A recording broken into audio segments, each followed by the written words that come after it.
حضرت حذیفہ بن یمان ایک صحابی تھے، میرے نبی کریم علیہ السلام نا ان سے راز کی باتیں کرتے تھے۔ ہر بندے کا ہاضمہ ٹھیک نہیں ہوتا، سب سے راز کی بات نہیں کرنی چاہیے۔ حضرت حذیفہ بن یمان کہتے ہیں حضور راز کی باتیں بتاتا تھا۔ مدینہ منورہ میں جو منافقین تھے ان کی لسٹ بھی نبی پاک نے حضرت حذیفہ بن یمان کو دی تھی۔ جب کوئی مشکوک آدمی مر جاتا نا تو صحابہ کہتے ہیں ہم دیکھتے اگر حضرت حذیفہ نے جنازہ پڑھا تو ہم بھی جنازہ پڑھ لیتے۔ نبی پاک نے بھی کچھ جنازے نہیں پڑھے، ترمذی میں ہے، فرمایا عثمان سے جو بغض رکھے اس کا جنازہ نہیں پڑھیں گے۔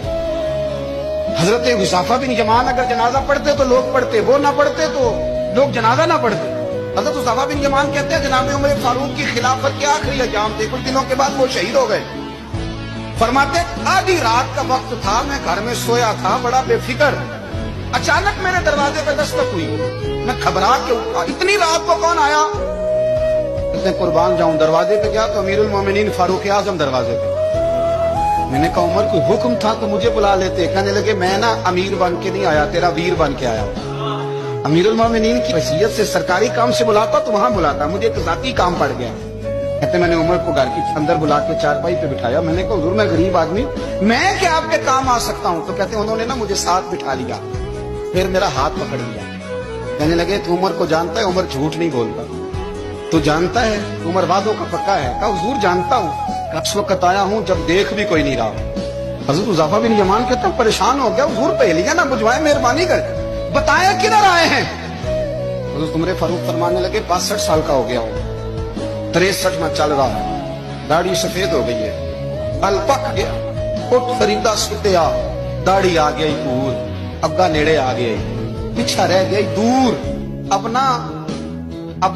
قبر اشر کا معاملہ صاف نظر آنے لگا ہے۔ کہا حضور مجھ سے کیا چاہتے ہیں؟ حضرت عمر رو پڑے، کہنے لگے آج میں عشاء کے بعد نکلا ہوں تو نبی پاک کے صحابہ مجھے نیک کہہ رہے تھے، پھر میں نے بچوں کی ماں سے اور بچوں سے بھی پوچھا ہے، وہ بھی مجھ سے راضی ہیں۔ اور حذیفہ تیرے ساتھ نبی پاک راز کی باتیں کرتے تھے، سچ بتا کہیں عمر کا نام منافقوں میں شامل تو نہیں؟ سچ بتا ان منافقین میں تو شامل نہیں، کہیں اوپر سے تو نہیں سارا کچھ؟ حضرت حذیفہ بن یمان کہتے ہیں میں باپ کے مرنے پہ اتنا نہیں رویا جتنا عمر کے سوال پہ رویا۔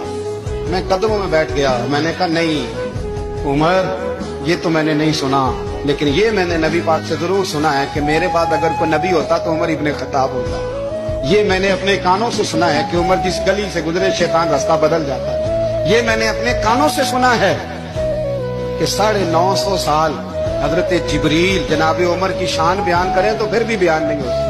یہ میں نے ضرور سنا۔ دوستو ساری زندگی حضرت عمر میں اگر دوسروں کا محاسبہ کیا تو اپنا اور اپنے بچوں کا بھی کڑا خیال رکھا۔